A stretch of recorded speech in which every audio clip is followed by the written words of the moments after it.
여러분 오늘도 하나님의 은혜가 여러분 삶 가운데 가득 넘쳐나게 되기를 축복합니다. 오늘부터 이제 사도행전 말씀을 우리 한 달 동안 함께 또 묵상해 가도록 하겠습니다. 여러분 사도행전은 누가복음의 저자인 누가가 기록한 성경입니다.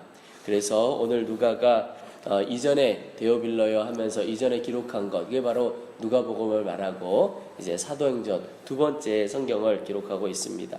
근데 이 사도행전은 교회가 어떻게 탄생하게 되었는가, 또 교회가 어떻게 성장하고 부흥하게 되었는가, 특별히 전반부에는 베드로와 예루살렘 교회, 그리고 후반부에는 우리가 너무나도 잘 아는 바울과 이방교회, 그리고 바울의 전도여행, 이런 것들이 기록되어 있는 성경입니다. 특별히 이 사도행전에 보면 교회가 어떻게 탄생을 했고 교회가 어떻게 성장해 갔는가 하는 기록들이 있는데, 이 기록들이 오늘 우리에게 주는 메시지가 있습니다. 그것은 교회로 모인 우리들, 또 교회라고 하는 우리 성도들이죠. 우리 성도들이 무엇을 위해 살아야 하는가, 어떻게 살아야 하는가, 또 성도의 능력은 어디에서 오는가, 이런 것을 알려주고 있습니다. 우리 지난 주일에 한철호 선교사님 오셔서 모든 것에 목적이 있고 그 목적대로 살아가야 하는데, 인간도 사람도 똑같다는 거죠. 근데 그 사람의 목적, 우리의 인생의 목적, 어떤 길을 향하여 살아가야 되는가, 그것을 기록한 것이 바로 성경이라고 했는데, 특별히 사도행전에 그 일이 잘 기록되어 있습니다.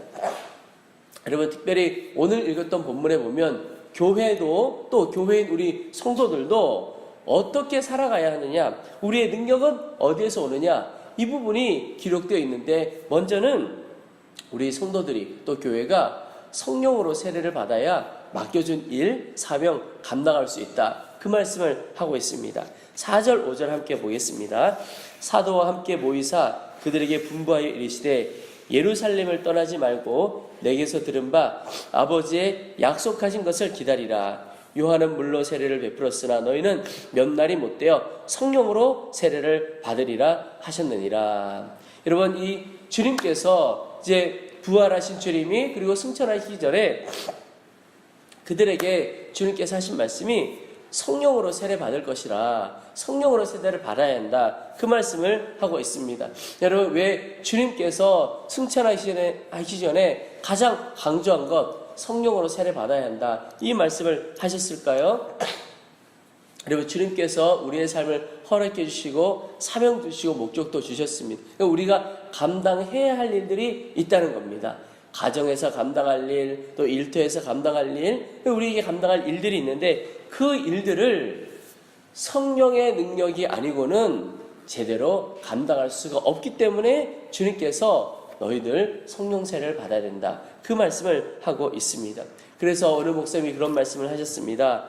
성령 받기 전까지는 아무것도 하지 말라.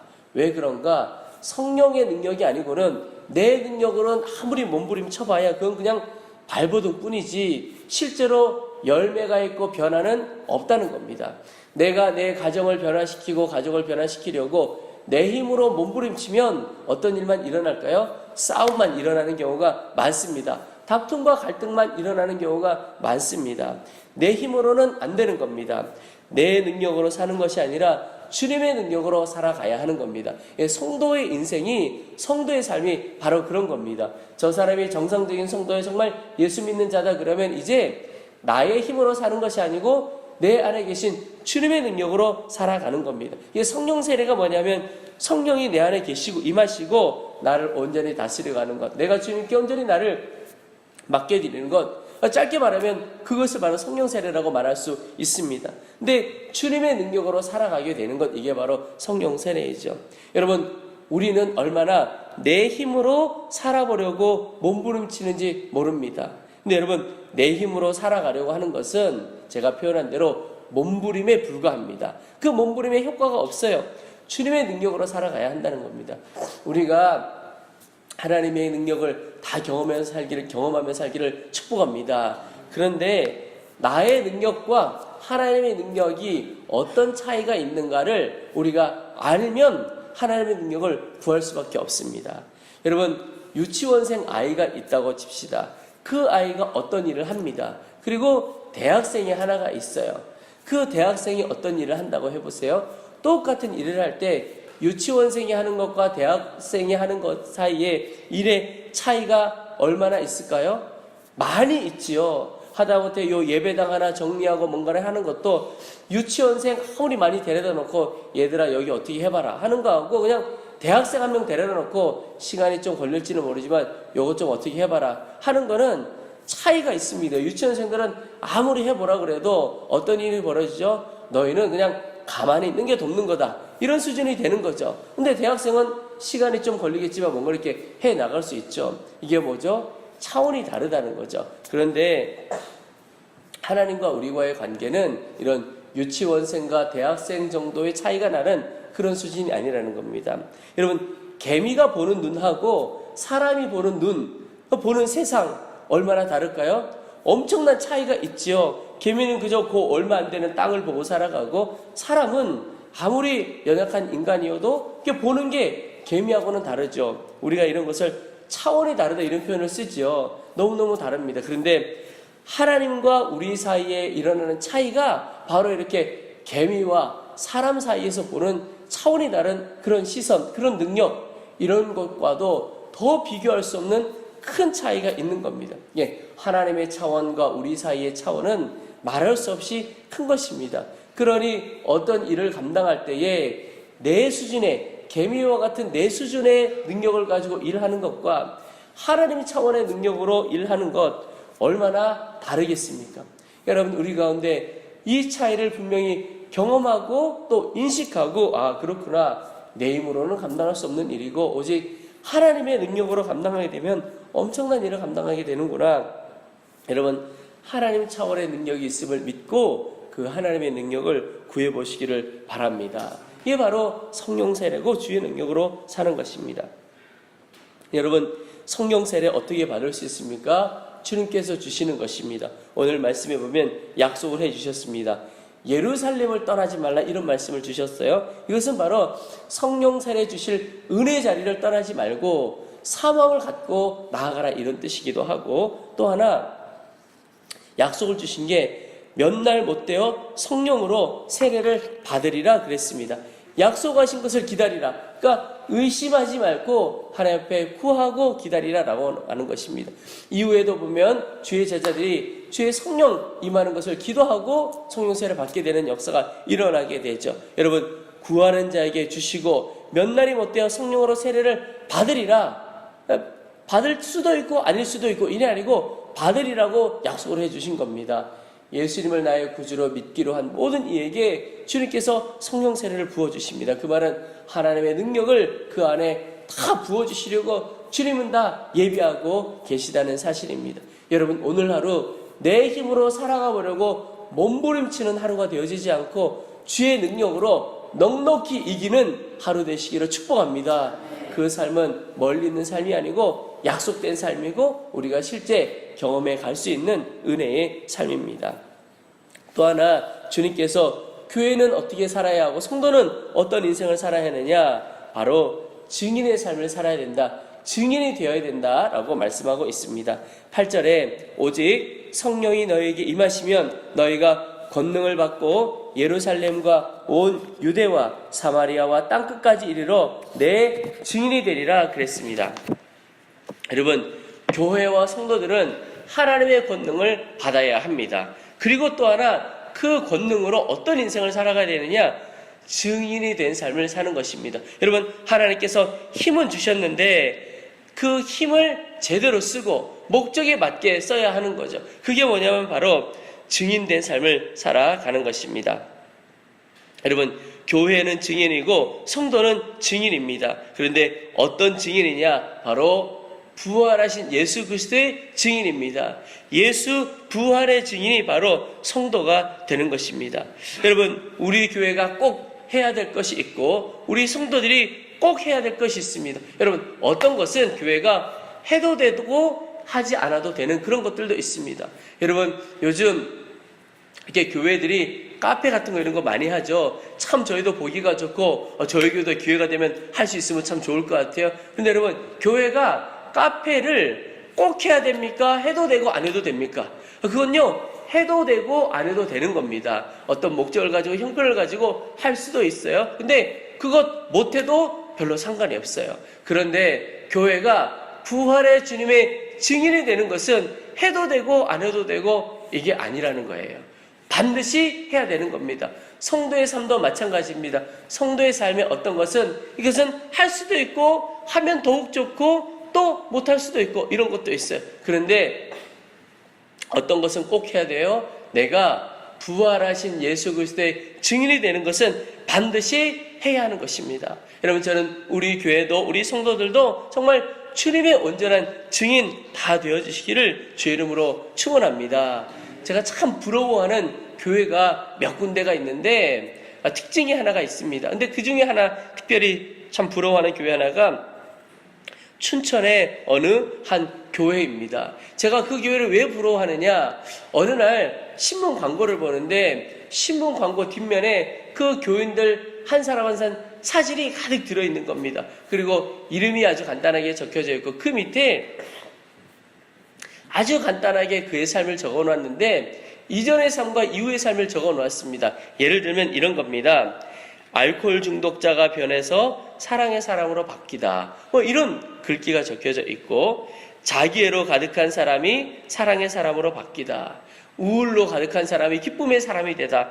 이런 고백이 거기 아주 짧게 적혀 있습니다. 그리고 그 맨 밑에 뭐라고 적혀져 있냐면, 어떤 영역의 간증이라도 필요하면 맞춤 간증자 다 보내드립니다. 이렇게 적혀져 있어요. 그러니까 가정이 어려웠는데 가정 바뀐 사람, 변화된 사람 찾고 싶으면 연락 주시면 그런 사람 보내드리겠고, 심지어 동성애자가 있었어요. 이 동성애 성향을 가지고 있었던 사람이 바뀌어진 그런 것도 그런 사람도 있습니다. 그래서 맞춤 간증자 다 보내줄 수 있다는 겁니다. 근데 교인들 한 사람 한 사람 다 그렇게 놓았는데 그 교회가 정말 자랑하는데 제가 그런 자랑은 해도 괜찮다 이런 생각이 드는 것이, 그 교회는 모든 교인들이 다 증인이라는 거예요. 무엇에 대한 증인? 부활의 주님에 대한 증인이라는 겁니다. 부활의 주님을 만나고 우리의 인생이 과거에 이랬으나 이렇게 바뀌었다고 놀랍게 고백하고 있는 교회인 거예요. 제가 너무너무 부럽더라고요.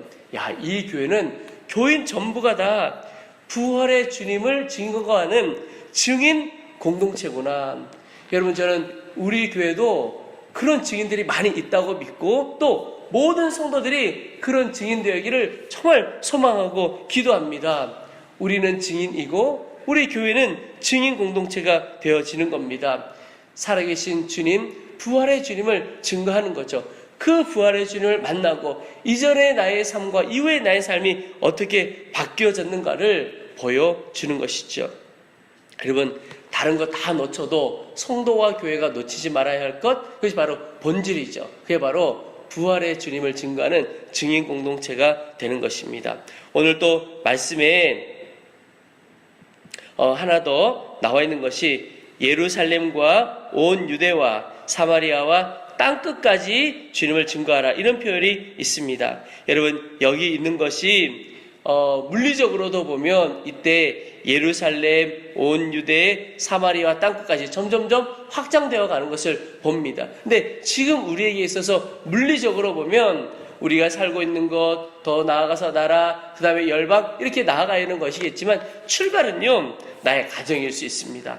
나의 가정에서 증인이 되어야 하고, 나의 일터에서 증인이 되어야 하고, 내가 사는 사회에서 일터가 되어지고, 이 나라 이 민족, 그리고 열방까지 나아가야 하는 것입니다.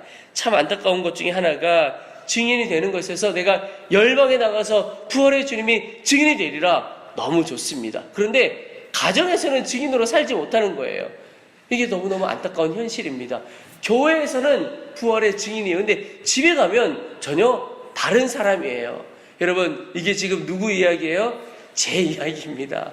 이게 목회자들의 가장 안타까운 것이 교회에서와 집에서의 모습이 다른 것이 너무 안타까운 것이죠. 또 교회 중직자들의 모습 마찬가지고, 이게 자녀들에게 주는 영향이 큰데 우리 모두의 기도의 제목이라고 저는 생각을 합니다. 여러분, 교회에서 증인이 된다면, 교회에서 믿음을 보여주는 사람이라면 집에서도 믿음의 사람이 되어야 되고 주님을 증거하는 사람이 되어야 하고, 일터에서도 주님을 드러내고 그리스도의 향기로 살아갈 수가 있어야 하는 거죠. 그게 바로 예루살렘과 온 유대와 사마리아와 땅끝까지 이르러 주님의 증인된 삶입니다. 여러분, 내가 살아가는 그 어디에서도, 내가 밟는 그 어디에서도 증인되어지시기를 축복합니다. 여러분, 이제 우리의 삶의 목표, 관심사를 바꾸어야 합니다. 우리 교회의 목표, 관심사 제대로 가야 합니다. 우리를 향한 목표와 설계도가 있습니다. 이게 바로 부활의 증인입니다. 어디에 있든지 증인으로 살아가는 겁니다. 근데 여러분, 증인으로 살아가려면 어떻게 해야 됩니까? 내가 본 게 있어야 증인입니다. 내가 경험한 게 있어야 증인이 되지요. 내가 경험하지도 못했고 보지도 듣지도 못했어요. 그런 사람을 증인이라고 할 수는 없습니다. 여러분, 증인이 되려면 내 자신이 먼저 부활의 주님을 깊이 경험하고 체험하는 것입니다. 여러분, 부활의 주님은 오늘도 나와 함께 계십니다. 내 안에 계십니다. 여러분, 오늘도 주님을 깊이 경험하는 하루가 되어지도록 도와주옵소서. 그리고 내가 부활의 증인으로 부활의 능력을 가지고 살아가도록 도와주옵소서. 이 기도를 주 앞에 드리기를 원합니다. 그래서 우리 모두가 먼저 우리 자신이 부활의 주님을 경험하고 주님의 증인으로 그 어디에서나 증인된 놀라운 삶 살아가게 되기를 주의 이름으로 축원합니다. 우리 이제 말씀 붙들고 기도하겠습니다. 우리 두 가지 말씀을 붙들고 기도하겠습니다. 먼저는 하나님, 오늘 우리가 주의 능력으로 살아가기를 원합니다. 성령의 세를 우리 가운데 부어주시기를 원합니다. 주님의 능력을 우리 가운데 부어주셔서 더 이상 내 힘으로 몸부림치며 사는 인생이 되어지지 않고 주님의 능력으로 넉넉히 이기는 삶을 살도록 도와주옵소서 기도하겠습니다. 우리 두 번째는 하나님, 우리가 부활의 증인 되어지기를 원합니다. 우리 자신과 우리 교회가 부활의 증인, 주님에 대한 증인 되어지기를 소망하오니 주여 역사하여 주옵소서. 하나님, 이를 위하여 우리 자신이 날마다 우리와 함께 하시는 부활의 주님을 경험하는 귀한 삶 살도록 도와주옵소서. 우리 주의 이름을 한번 부르고 간절한 마음으로 함께 기도하겠습니다. 주여